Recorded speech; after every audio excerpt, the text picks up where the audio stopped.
देखिए, राजस्थान अग्रणी राज्यों में शुमार हो, सशक्त राजस्थान हो, समृद्ध राजस्थान हो, जहां हर चेहरे पर खुशहाली हो। इस बजट ने युवाओं के लिए, किसानों के लिए, महिलाओं के लिए, गरीब के लिए, रोजगार के लिए, स्पिरिचुअल सर्किट हमारा एक तरह से मंदिरों के डेवलपमेंट के लिए, हर दृष्टि से मैं देखता हूं कि राजस्थान का जो आज बजट आया है वो राजस्थान के चहुमुखी विकास का एक जीता जागता उदाहरण है। मैं इसके लिए राजस्थान के यशस्वी मुख्यमंत्री आदरणीय भजन लाल जी को और वित्त मंत्री जी दिया जी को आभार प्रकट करता हूं कि डबल इंजन की सरकार में मोदी जी के नेतृत्व में राजस्थान जो पिछले 5 वर्षों में विकास की दृष्टि से पिछड़ गया था, अब 70,000 से ज़्यादा रोजगार देना, रोजगार मेले लगाना, सोलर प्लांट से लेकर सोलर पैनल तक और किसान को उसकी किसान सम्मान निधि में राज्य सरकार की तरफ से बढ़ावा देना, पेंशन में बढ़ोतरी करना, ऐसे अनेक काम किए हैं। गरीब बच्चों के लिए वहाँ सरकार की तरफ से मदद करना, केजी से लेकर पीजी तक मुफ्त शिक्षा, ऐसे अनेक काम इस बजट में दिखाता है कि बच्चे से लेकर बच्ची के जन्म पर उनको 1 लाख की सहायता देना। मुझे लगता है कि बच्चे और बच्ची के जन्म से लेकर उसके शिक्षा, विवाह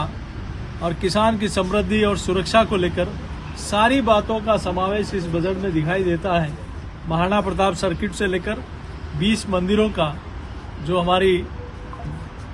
आध्यात्मिक स्थान है उनका डेवलपमेंट, ये सारे इस बजट में साफ रूप से दिखाई देता है। ऐसा है कि आज कांग्रेस ने ब्लैक पेपर जारी किया, जिस तरीके से 400 कांग्रेस को अपना आईना देखना चाहिए कि उन्होंने आजादी के बाद से लेकर अब तक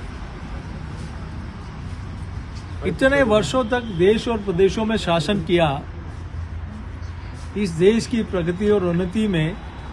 उनका क्या कंट्रीब्यूशन है? इस देश में धर्म के आधार पर तोड़ा क्या देश? इस देश किसानों के लिए नारे और वादे दिए गए, गरीब के लिए नारे और वादे दिए गए, युवाओं के लिए कुछ नहीं कर पाए। इस देश के इंफ्रास्ट्रक्चर के डेवलप के आधारभूत संरचना जो हम लोग देखें, जो रोजगार भी देती है, ना रेलवे में, ना हाईवे में, ना सिविल एविएशन में, किसी भी क्षेत्र में कोई काम नहीं हुआ सिवाय भ्रष्टाचार के, सिवाय दुनिया के प्लेटफॉर्म पर भारत को नीचा देखने के। हम दुनिया की तरफ देखते थे, आज दुनिया भारत की तरफ देखती है कि मोदी जी या भारत कुछ कहने वाला है, करने वाला है। ये अंतर मात्र 10 वर्षों में आ सकता है, तो 60 वर्ष आपको शासन देने के लिए देश की जनता ने दिया, तो आपने इन 60 वर्षों में क्या किया, ये जनता आपसे हिसाब मांगेगी।